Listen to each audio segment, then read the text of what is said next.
Vamos a la primera entrevista. Me acompaña el doctor Sergio Salas Villalobos. Muchísimas gracias por estar aquí. Encantado, Rosmaría. Bueno, ha sido una semana complicada para el Poder Judicial. Usted ha tenido declaraciones muy claras defendiendo los fueros del Poder Judicial y se ha hablado de injerencia política. Varios de la jueza Jimena Cayo, usted lo han señalado, el procurador Ronald Gamarra lo dijo también en este programa.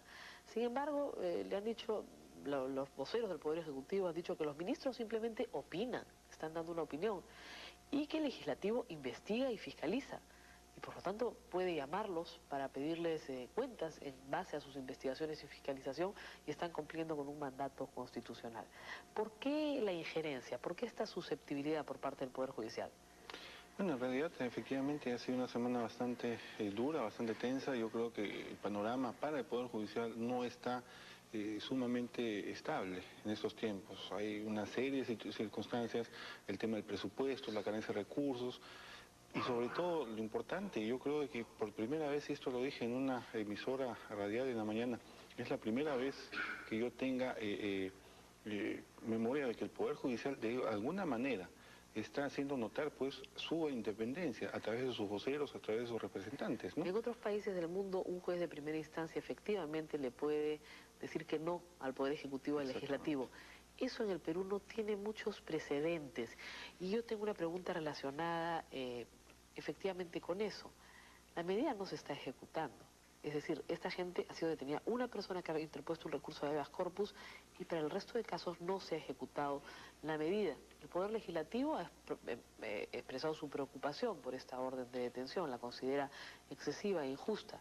El Poder Ejecutivo, voceros del Poder Ejecutivo, incluso el ministro Loremol ha señalado que no se ajusta a ley, discrepa incluso de la aplicación legal de la norma. Las Fuerzas Armadas tampoco están de acuerdo.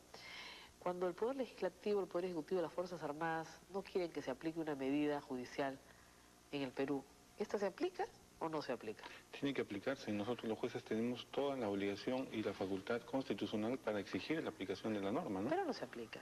O sea, en la vía de los hechos no va a haber ninguna detención, usted lo sabe. Bueno, esa es ya, digamos, la concreción de la medida, porque puede ser de que estos procesados no sean habidos, sean ausentes y la medida no se va a llevar a cabo, porque no solamente por, digamos, inacción del Poder Judicial, sino por acción directa de los propios agentes, ¿no? Ahora, aquí hay una cosa muy sintomática. Vemos de que esto ha saltado de una manera muy alarmante por las declaraciones de un ministro de Estado, el ministro de Defensa, concretamente, y posterior fue tomado en rebote o como eco por el Poder Legislativo. En ambas circunstancias, cuando nosotros hemos de alguna manera hecho prevalecer nuestra autonomía, hemos sido muy claros. Esto es un proceso judicial, es un hecho judicial y se le quiere dar una apariencia de hecho político. Consecuencia, nosotros somos jueces, aplicamos la ley, la norma, pero no somos políticos, no podemos darle solución política a un hecho que para nosotros es judicial y ya entró a la jurisdicción judicial. Claro, lo que sucede, señor juez, es que también el juez no puede estar al margen del sentir de la sociedad. Y muchas veces los jueces me han dicho a mí que ellos son muy sensibles a lo que dicen los medios de comunicación y la opinión pública.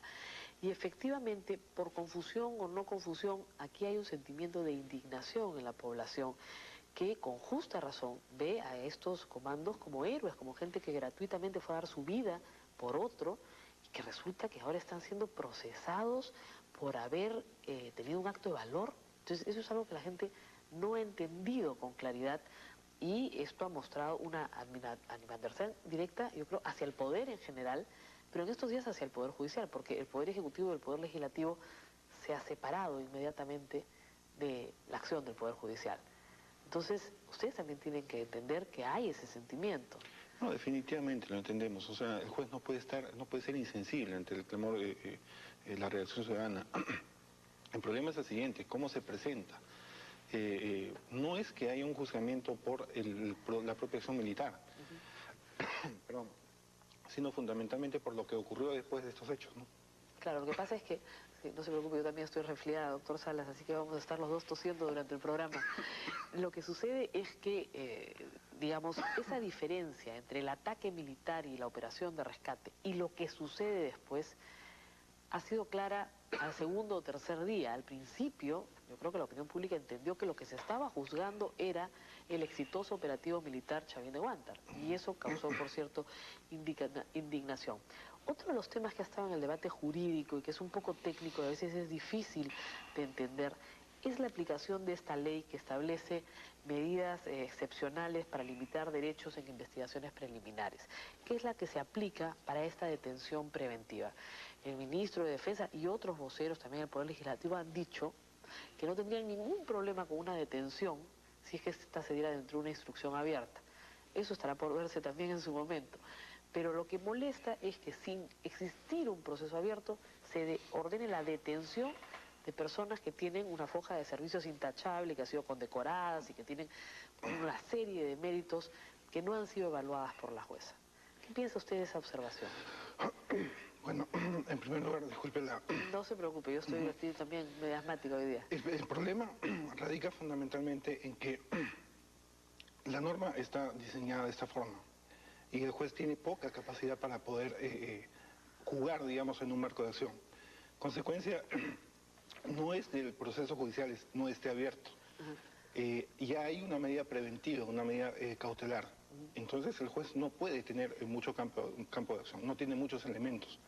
Tiene que responder prácticamente a un pedido que hace el fiscal en base a unos elementos apreciativos o pruebas supuestamente indiciarias. Entonces no hay mayor campo para que el juez pueda hacer una calificación, como por ejemplo la puede ser al dictar un mandato de detención abriendo instrucción. Claro, en el mandato de instrucción sí se revisan las generales de ley de la persona, se ven sus antecedentes, su comportamiento entre la sociedad. En este proceso simplemente se recibe la solicitud del fiscal, de acuerdo a lo establecido acá, y se determinan dos, digamos, por lo menos dos cuestiones centrales. Que no se dé a la fuga a esta persona y que no obstaculice la actividad procesal. Y lo que el ministro decía es, estas personas están bajo la jurisdicción militar, no se van a dar a la fuga. Entonces, ¿cómo es posible que les apliquen esta disposición? Bueno, es la interpretación que ha hecho la juez, ¿no? Como repito, el fiscal simplemente hace el pedido. Quizás el problema radica en que, como repito, la norma no permite que el juez vaya más allá. Así es. No tiene la posibilidad de hacer una calificación respecto a la condición personal de los involucrados. Así es. Ahora, hay otro tema aquí complicado también, que es que hay quienes dicen, incluso la defensa de estos comandos, que esta legislación no aplica a esta situación porque fue expedida para, digamos, acciones contra corrupción y que los delitos de lesa humanidad que son incorporados acá recién se incorporan en el Código Penal en el año 98. Por lo tanto, estas personas no pueden ser condenadas en base a este procedimiento por delitos de lesa humanidad, sino por asesinato. Y el asesinato no está contemplado como uno de estos delitos. El procurador, por su parte, ha señalado que el inciso primero es tan amplio que se puede aplicar para cualquier delito. Y esa es la base de la solicitud. ¿Va a haber una interpretación jurisprudencial de esta norma? Definitivamente que ese es un aspecto de fondo, ¿no? Sí. Es un aspecto que ya va a formar parte de la defensa. Así es. Es cierto de que hay que tomar en cuenta lo que es la aplicabilidad normativa en el tiempo, la retroactividad benigna o los efectos de una ley con efectos retroactivos, mejor dicho. En este caso, ya siendo un aspecto netamente de defensa, tiene que verse una vez que el proceso se ha iniciado. O sea, aquí se trata de una medida preventiva, una medida cautelar. Es un régimen excepcional que una vez que se formalice la denuncia, recién ahí el juez va a poder tener los elementos adjetivos y sustantivos para determinar si es que en primer lugar es la ley aplicable. Gracias. Y si no es una ley aplicable, definitivamente no va a abrir un proceso. O sea, esa ya es una apreciación de fondo una vez que se inicia el proceso. Ahora, el proceso se va a iniciar de todas maneras. Eso tiene que quedar claro. Claro. Ahora, hay quienes dicen digamos, en el poder Legislativo que para evitar que se inicie el proceso hay que sacar una amnistía ya. Con una amnistía a todos los que participaron en este operativo, pues se arregla el problema. No va a haber proceso, no van a ser juzgados, este asunto queda tapado y se acabó. ¿Qué piensa usted de esa salida? Bueno, el tema de la amnistía ya se ha presentado anteriormente en nuestra sociedad con efectos muy negativos. Hay que tener en cuenta, por ejemplo, que una juez, la doctora Antonia Saquicuray, declaró inaplicable. Hizo valer su función constitucional del control difuso. No aplicó la norma porque atentaba contra la Constitución. Y hay que tener en cuenta otra cosa, que la amnistía muchas veces, siendo mal utilizada, genera la impunidad. Y esto ya es ha sido materia de pronunciamiento por instituciones internacionales. Amnistía Internacional, por ejemplo, ya sacó una posición en el sentido de que está en contra de las amnistías por delitos de lesa humanidad.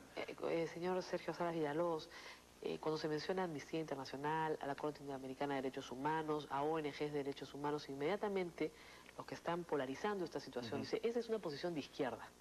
Es una posición de izquierda porque la izquierda lo que quiere es destruir a nuestro ejército. Entonces tenemos que estar con nuestro ejército contra esta izquierda que lo único que está haciendo es, digamos, defender terroristas. Sí, pero hay un principio que rige para todos, ¿no? Y lo dice la Constitución, el principio de igualdad. Todos son iguales frente a la ley. Consecuencia, si se determina que ha habido un hecho ilícito o un crimen después de una acción militar, entonces es un delito. Esto en este momento no está determinado, esto es lo que se va a investigar. Y Bueno, yo, por ejemplo, nadie ha visto el expediente. ¿Usted ha visto el expediente? No, de ninguna manera no puedo tener acceso. Yo, por ejemplo, escuchaba las declaraciones de un congresista el día de ayer en un medio de comunicación y hablaba de todo, hablaba de los héroes, efectivamente. O sea, aquí la acción de la juez no atenta contra la institución de las Fuerzas Armadas, eso que quede claro. Lo que se está aquí iniciando un proceso es para ver qué cosa es lo que ocurrió después de esos hechos. Un proceso que además se ha iniciado hace 14 meses con la exhumación de los cadáveres durante el gobierno de Valentín Paniagua. Es lo que no se ha iniciado esta semana, es otra cosa que tiene que quedar clara. Para los poderes del Estado este era un asunto que iba a venir tarde o temprano, pero la oportunidad en la que viene también, doctor Salas, ha llamado la atención. Y ha llamado la atención por lo siguiente: esta semana hemos tenido, digamos, el tema del paro, que ha sido muy fuerte contra el gobierno. Se preveía un clima de inestabilidad que felizmente fue conjurado con la acción política, con la respuesta que hubo del gobierno, y esta misma semana explota este asunto. Y explota este asunto ¿por qué vía? Por la vía de un fiscal que archivó el caso del Banco de la Nación, cuando habían 6 muertos en ese banco, a raíz de la marcha de los 4 suyos, que no ha acusado a nadie en materia de derechos humanos de todos los casos que tiene. Este es el primer caso que presenta en año y medio de trabajo. No ha acusado por La Cantuta, no ha acusado por Barrios Altos, no ha acusado por el caso de Mariela Barreto, ha acusado solo por esto.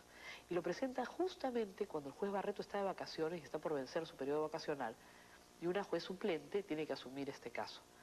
Hay quienes dicen que aquí hay una mano extraña, que ha querido polarizar a la sociedad en dos bandos, los que están con el ejército, los que están contra el ejército, y sobre esa base cosechar una amnistía, cosechar un clima de inestabilidad que afecta al presidente de la República.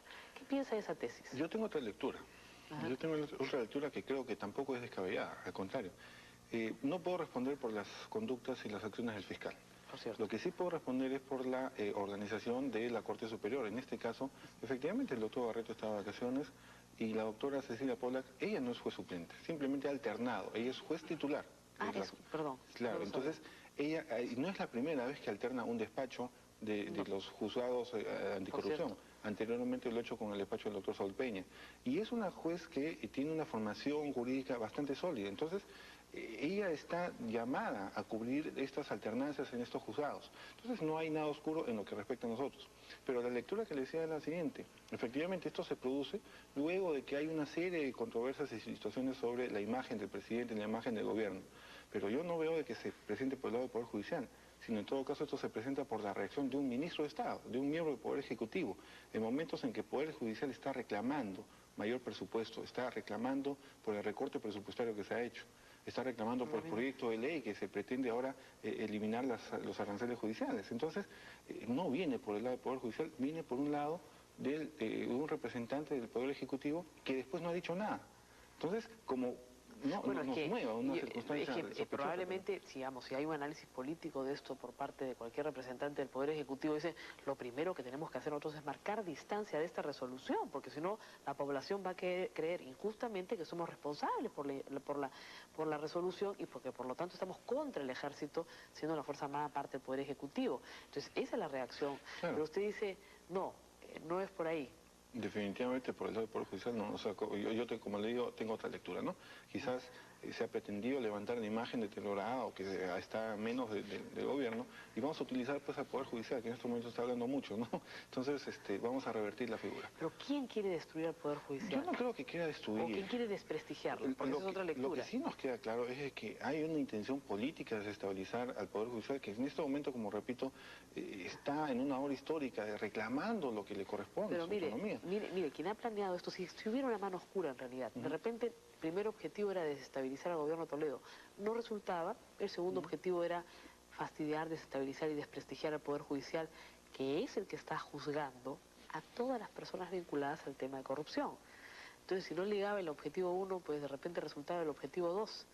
Podría ser, ¿no? Podría ser una mano oscura que está tratando de manipular los sentimientos de la gente en contra de las instituciones del Estado. Y sobre todo en una etapa en que yo creo que teniendo la autonomía del Poder Judicial va a ser el equilibrio de los poderes. Entonces, no sé si a los otros poderes les convenga pues tener un Poder Judicial suficientemente fuerte y autónomo que tenga una política institucional anticorrupción y que pueda establecer pues, un Estado. Pero yo no sé si a los otros poderes les convenga, pero yo sé que al Estado, de derecho, sí le conviene. A la sociedad definitivamente que sí. Así es. Señor, una pregunta final, porque sé que hay unas dificultades terribles económicas en este momento en el Poder Judicial. Antes de empezar la entrevista usted me decía que no hay plata para papel en este momento.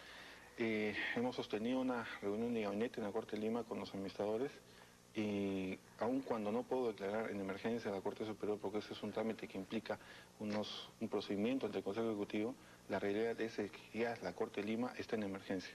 Y estoy elevando un pedido al Consejo Ejecutivo del Poder Judicial, que ya debe estar presentado, si no el día lunes, en el cual estamos solicitando la suspensión de los plazos procesales, es decir, feriado judicial, en tanto no se pueda garantizar la dotación de recursos suficientes para poder al menos tener...